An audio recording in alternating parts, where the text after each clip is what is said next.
அனைத்து பத்திரிகை நண்பர்களுக்கும் வணக்கம். நான் ஜேஎம் பஷீர், உங்கள் எல்லாருக்கும் தெரியும்.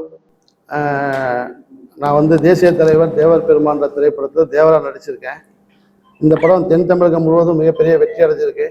நான் திராவிட முன்னேற்ற கழகத்தினுடைய ஒரு அபிமானி, திராவிட முன்னேற்ற கழகத்தினுடைய தொண்டன். நான் இந்த தேர்தல் சமயங்களில் நான் திராவிட முன்னேற்ற கழகத்தின் சார்பாக தேர்தலில் போட்டியிடணும்னு விருப்ப மனு அளிச்சிருக்கேன். என் விருப்ப மனுவை தலைவர் பரிசீலனை செய்கிறேன்னு சொல்லியிருந்தாரு. பட் இந்த சமயத்தில் என் மீது ஒரு அவதூறு செய்தி ஒரு தொலைக்காட்சியில் தான் என் நண்பர்கள்லாம் எனக்கு வாட்ஸ்அப்பில் ஷேர் பண்ணாங்க. அதை பார்த்த உடனே எனக்கு பெரிய ஷாக்காக இருந்துச்சு. சுந்தரமூர்த்தி அப்படின்றவர் நானும் என்னுடைய தம்பி நசீர் என்றவரும் அவருக்கு வேலை வாங்கி தரதா சொல்லி 10 லட்சம் பணம் அவரை ஏமாத்திட்டதாக குற்றம் சுமத்திருக்காரு. பட்டு எனக்கும் இதுக்கும் துளியும் சம்பந்தம் கிடையாது.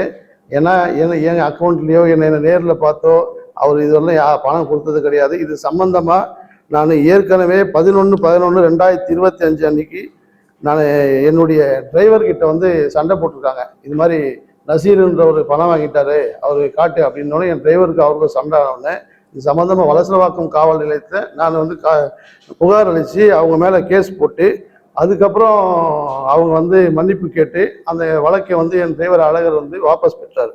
அவங்க அப்போ பேசின வார்த்தைகள்லாம் தேவரா நடித்தா பெரிய இதுவாக அந்த சமயத்தில் படம் ரிலீஸ் வரப்போ இவங்க பேசியிருக்காங்க. 11/11/2025 அன்னைக்கு இது சம்பந்தமான சிஎஸ்ஆர் புகார் என்கிட்ட இருக்கு. ரெண்டாவது என்னன்னா 4/4/2026 அன்னைக்கு மதுரை வாயில் காவல் நிலையத்தை என் தம்பிக்கும் இந்த சுந்தரமூர்த்தின்ற ஒரு பெட்டிஷன் கொடுத்து அவருக்கும் கூப்பிட்டு 2 பேரையும் கூப்பிட்டு என்ன பஞ்சாயத்துன்னு கேட்டிருக்காங்க. அவங்க 2 பேருக்குள்ள ஏதோ பிஸ்னஸ் டிரான்சாக்ஷனா என்னன்னு தெரியாது. பணம் கொடுக்கல் வாங்குறதுன்றப்போ அவன் ஏதோ ஒரு பணம் செட்டில் பண்ணியிருக்கான், மீதி தரேன்னு சொல்லியிருக்கான். நேற்று கூட கால் பண்ணி எப்போ தரீங்க, ரம்ஜான் வாழ்த்துக்கள்லாம் சொல்லியிருக்காங்க, பேசிக்கினாங்க. பட் இன்னைக்கு காலையில் போய் கமிஷனர் அலுவலகத்தில் போய் புகார் கொடுத்து வெளியில் வந்தவுடனே பத்திரிகையில் அவர் பேட்டி கொடுத்துருக்காரு. இது ஸ்காலிங்காக வரும்போது என் நண்பர்கள்லாம் எனக்கு ஃபோன் பண்ணி இது மாதிரி உங்களை பற்றி போட்டுட்ருக்காங்க ஃபோட்டோஸ்லாம் நிறைய அப்படின்னப்போ நான் பார்த்தோன்னே எனக்கு ரொம்ப மனவேதனை ஏற்பட்டுச்சு. இந்த ரம்ஜான் மாதத்தில் நான் நோன்பு வச்சுட்டு இதை பார்த்தோன்னே ஒரு ஷாக்கிங் ஆயிடுச்சு. பட்டு இருந்தாலும் நம்ம மீது புழுதிவாதி சுமத்துறாங்கன்னு தெரிஞ்சுட்டு பத்திரிகையாளர்களுக்கு உங்கள் எல்லாத்தையும் நான் அடிக்கடிக்கு சந்திப்பேன். உங்கள் எல்லாருக்கும் என்னுடைய நம்பர் தெரியும். இது மாதிரி ஏதாவது புகார் வந்தால் என்கிட்ட நேரடியாக நீங்கள் கேட்கலாம். ஏன்னா என் மீது வழக்கு பதிஞ்சிருந்தாங்கன்னா நான் இது சம்பந்தமாக என்னுடைய வக்கீலை வச்சு அதே போலீஸ் ஸ்டேஷனில் என் தம்பியை கூட்டு போய் பேசி காம்ப்ரமைஸ் பண்ணி அவங்க 2 பேருக்கும் ஒன்றை டிஸ்ட்ரிபியூட்டர் சரி பண்ணிட்டேன் நான். பட் குடுக்கல் வாங்கல அவங்களுக்கு போயிட்டுருக்கு. அவங்க எதுக்காக வாங்கினாங்க, எதுக்காக கொடுத்தாங்க, அவங்க 2 பேருக்கு தான் தெரியும். பட் இதில் என் பேரை கோர்த்து விட்டு நான் இந்த தேர்தலில் சீட்டு கேட்குறேன், ஒரு முஸ்லீமாக இருந்து சீட்டு கேட்குறேன், ஒரு சிறுபான்மை சமுதாயத்திலிருந்து சீட்டு கேட்குறேன்னு சொல்லி இதுக்கு பின்னாடி ஒரு பெரிய சதி திட்டங்கள். தேவரா நடித்தாவே தேவர் மீது பொய் புகார்கள் சொல்லுவாங்க. அது மாதிரி என் மீது பொய் புகார் சுமத்தி 10 லட்சம் பணம் நான் ஏமாத்திட்டேன்னு சொல்கிறாங்க. 10 லட்சம் பணம் எனக்கு பெரிய பணம் இல்லை. என் காரில் கூட நான் இப்போ 10 லட்சம் வச்சுருப்பேன், நான் கொடுப்பேன். பட் என் மீது ஒரு அவதூறு அவங்க கொடுத்து சொல்கிறப்ப எனக்கு ரொம்ப மன கஷ்டமாக இருக்குது. உங்கள் பத்திரிகை நண்பர்கள் எல்லாருக்குமே எனக்கு தெரியும். நான் ஒவ்வொரு ஆண்டும் ரம்ஜான் அன்னைக்கு பத்திரிகை ஆஃபீஸ்லேயே பிரியாணி கொடுத்துட்டு போவேன். எனக்கு ஃபோன் பண்ணி சார் இது மாதிரி பெட்டிஷன் வந்திருக்கு சார், ஏதாவது ஒரு சொல்லுங்கள் சார்னு சொல்லி தான் இந்த ஆதாரங்கள் எல்லாத்தையும் நான் கொடுத்துருப்பேன். என்கிட்ட இருக்க ஆதாரங்கள்லாம் என்கிட்ட எதுவுமே கேட்காம ஒரு செகண்டில் போட்டு டேமேஜ் பண்ணுறப்போ எங்கள் வீட்டு பெண்கள்லாம் ரொம்ப வருத்தப்படுறாங்க. சரி, இந்த வருத்தத்தை உங்ககிட்ட தெரிவிக்கணும்னு தான். இது மாதிரி சில புகார்கள் என் மீது, அதாவது என்னுடைய புகழ் சொல்ல முடியாது, பசுமன் முத்துராமலிங்க தேவருடைய புகழில் என்னுடைய புகழ் கூடி இருக்கு. அவர் பேரை கலங்கப்படுத்தணும்னு சொல்லி என்ன கலங்கப்படுத்துறதுன்னு நினைச்சு அவரை கலங்கப்படுத்துறாங்க. பட்டு எனக்கு சொல்லி முடிச்சிடறேன். சொன்னதுக்கே விளக்கம் சொல்றேன். சொல்லுங்க. உங்களுக்கு நிறைய பேரை தெரியுங்கிறதுக்காக பணம் எல்லாம் நிறைய அமைச்சர்கள்லாம் தெரியும், அதனால நெடுஞ்சாலைத்துறை வேலை வாங்கி 10 லட்சம் ரூபாய் வாங்கியிருக்காங்க. இது தொடர்பாக 2 புகார்கள் கொடுத்திருக்காங்க. முதல் புகார் 2025 காவல் ஆணையர் அலுவலகத்துல கொடுத்திருக்காங்க. ஓகேங்களா? அந்த புகார்ல இது வரைக்கும் நடவடிக்கை எடுக்கலன்ட்டு திருப்பி 31/1/2026 மீண்டும் காவல் ஆணையரை சந்திச்சு காவல் ஆணையர் நேரடியா பார்த்து இந்த புகார் கொடுத்துருக்கா சொல்றாங்க. அந்த புகாரின் பேர்ல மதுரை வாயில் காவல் நிலையத்துக்கு போயிட்டு அங்க 2 பிரிவுல வழக்கு பதிவு பண்ணிருக்காங்க. இது புகாரா கிடையாது, அவர் பேட்டியும் கொடுக்கல எங்களுக்கு. அந்த சுந்தரமூர்த்திங்கிறது யாருன்னு எங்களுக்கு தெரியாது. உங்க மீதும் உங்க சகோதரர் மீதும் வழக்கு பதிவு செய்ததுனாலதான் இந்த ஒரு செய்திகளை நாங்க போட்டிருக்கோம். இதே புகாராக இருந்த பட்சத்துல உங்களை தொடர்பு கொண்டு விளக்கத்தை நாங்க கண்டிப்பா கேட்டிருப்போம். கண்டிப்பா. ஓகேங்களா?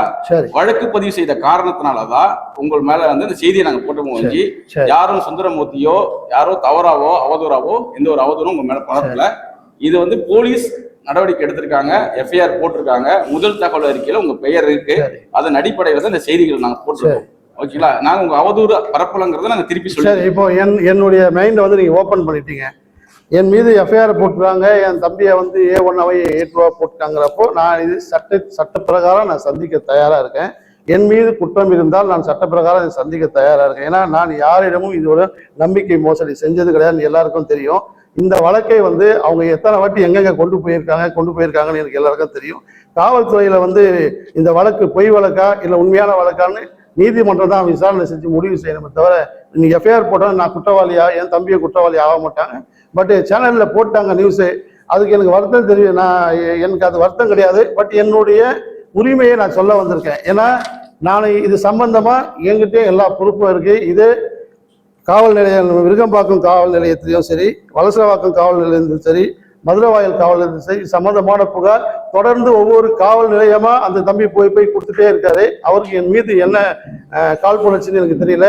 நிச்சயமா அவர் மீது மான நஷ்ட வழக்கு நான் தொடுப்பேன். ஏன்னா என்ன இந்த சமயத்துல நான் வளர்ந்து வர சமயத்துல என் பேரை கெடுக்கணும்னோ பசுமன் முத்துராமலிங்க தேவர பேரை கெடுக்கணும்னோ என்னுடைய இஸ்லாமிய சமுதாயத்துக்கு தொப்பி போட்ட மாதிரிலாம் போட்டிருக்காங்க. அதை கெடுக்கணும்னு சொல்லி பண்றப்போ இந்த ரம்ஜான் மாசத்துல மிக வருத்தமா இருக்கு. இந்த பேட்டியின் மூலம் நான் சொல்றது என்னன்னா, நான் இதுவரையிலும் அது மாதிரி எந்த விஷயத்துக்கும் நான் போனது கிடையாது. எனக்கு அது உண்டான தேவையும் கிடையாது. அப்படி ஏதாவது என் மீது புகார் இருந்தா எனக்கு நேரடியா நீங்க போன் பண்ணி என் நம்பர் எல்லாருக்குமே தெரியும், போன் பண்ணி கேளுங்க, நான் விளக்கத்தை சொல்றேன். ஏன்னா இது மாதிரி செய்திகளை போடும்போது 100% அதாவது இது சம்பந்தமா 2 லட்ச ரூபா பணம் ஆல்ரெடி செட்டில் பண்ணிட்டான் லாஸ்ட் 1 மந்த் முன்னாடி. அதுக்கு உண்டான ஆதாரம் அவங்ககிட்ட இருக்கு. நேற்று கூட அந்த தம்பி அவங்ககிட்ட ஃபோன் பண்ணி எனக்கு பணம் எப்போ கொடுப்பீங்கன்னா ரம்ஜான் கழிச்சு வரேன்னு அவன் பேசியிருக்கான். அதுக்கு உண்டான ஆதாரம் இருக்கு, அவனுடைய வீட்டாண்ட வந்த ஃபுட்டேஜ் இருக்கு, எல்லாமே இருக்கு. இப்படி இருக்கிறப்ப ஒரு புகாரை போய் கொடுத்து அதுக்கு எஃப்ஐஆர் போட்டு இது மாதிரி கொண்டு வந்து என்னை வந்து அசிங்கப்படுத்தணும்னு நினைக்கிறது அவங்களுடைய காழ்ப்புணர்ச்சியா இருக்கலாம். பட் அந்த காழ்ப்புணர்ச்சிக்கெல்லாம் இறைவன் நிச்சயமா பதில் சொல்லுவான். நான் இந்த வழக்கை சட்டப்பூர்வமாக சந்திக்க தயாரா இருக்கேன். என் மீது எந்த குற்றமும் இல்லை, 100% இருக்கவே இருக்காது. ஏன்னா அந்த தம்பி என்னை பார்த்ததும் கிடையாது, என் கூட போட்டோ எடுத்ததும் கிடையாது. என்னைக்காவது ஒரு நாள் அந்த போட்டோ எடுத்திருப்பான்.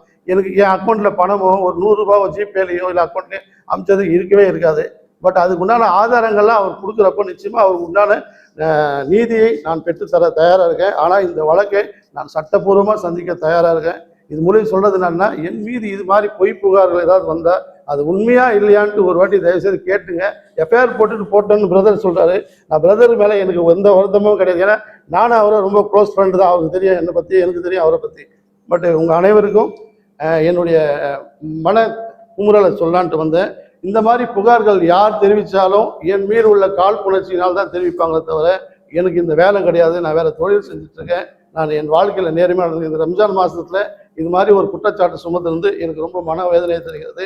இருந்தாலும் பரவாயில்ல, அந்த தம்பி மீது நிச்சயமா மான நஷ்ட வழக்கு நான் தொடுப்பேன். இதுக்கு உண்டான சட்ட ரீதியான நடவடிக்கையை நான் எடுக்க தயாராக இருக்கேன். என்னுடைய வழக்கறிஞர்கள்லாம் காவல்துறைக்கு போயிருக்காங்க, போலீஸ் ஸ்டேஷனுக்கு.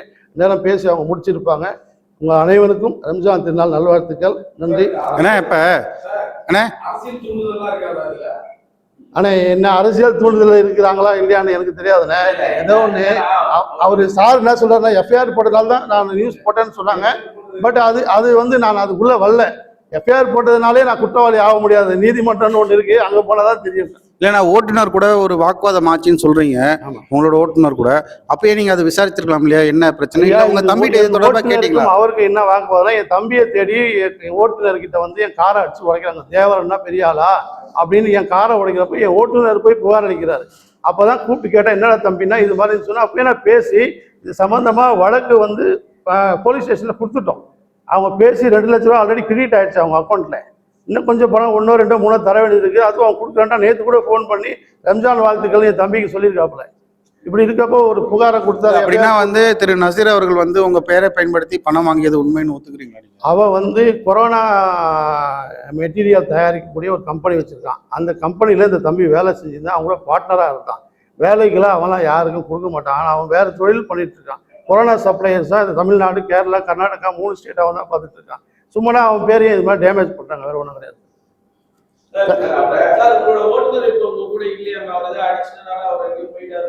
இல்லை, அவன் ஊருக்கு லீவுக்கு போயிருக்கான். கவர்மெண்ட் நடக்குது வந்துட்டு நீங்க இப்ப போட்டியிடக்கூடிய திமுக அரசாங்கத்துடைய கட்டுப்பாட்டுல, அதுவும் முதல்வருடைய கட்டுப்பாட்டுடைய காவல்துறை ஒரு பொய் புகார்ல உங்க மீது வழக்கு பதிவு பண்ணிருப்பாங்கன்னு நினைக்கிறீங்களா? சார், என் முதலமைச்சர் என்ன என் மீது வழக்கு போடாது சொல்ல போறாரு? அது முகாந்திரம் இருந்தா அவங்க போட்டிருப்பாங்க. நானும் நீதிமன்றத்துல போய் நான் என்ன நிரபராதி நான் நிரூபிக்கிறேன். நீங்க சொல்றீங்களா பொய் புகாருங்கிறீங்களா? பொய் புகாரா இருந்தா அவங்க கண்டிப்பா விசாரிச்சிருப்பாங்க, இல்லைன்னா யாராவது கூட்டி விசாரிச்சிருப்பாங்க. விசாரிக்காம வழக்கு பதிவு பண்ண சார், ஒரே நிமிஷம். வழக்கு பதிவினால ஒருத்தர் குற்றவாளி ஆக முடியாது. உங்க எல்லாருக்குமே தெரியும். உங்க மேல நிறைய வழக்கு போட்டிருப்பாங்க, அதனால நீங்க குற்றவாளி ஆயிருக்க மாட்டீங்க. இதை வந்து நீதிமன்றத்தில் நான் சந்திக்க தயாராக இருக்கேன். என்ன பொறுப்பு இருக்கோ அந்த பொறுப்பு காட்டாங்கன்னா நான் கையெழுத்துக்கு நான் குற்றவாளின்னு ஏற்றுக்க தயாராக இருக்கேன். 100% அல்லாஹ் மீது ஆணையாக எனக்கு இதுக்கு ஒரு குறிய சம்பந்தம் கிடையாது. உங்கள் எல்லாருக்கும் ரொம்ப நன்றி.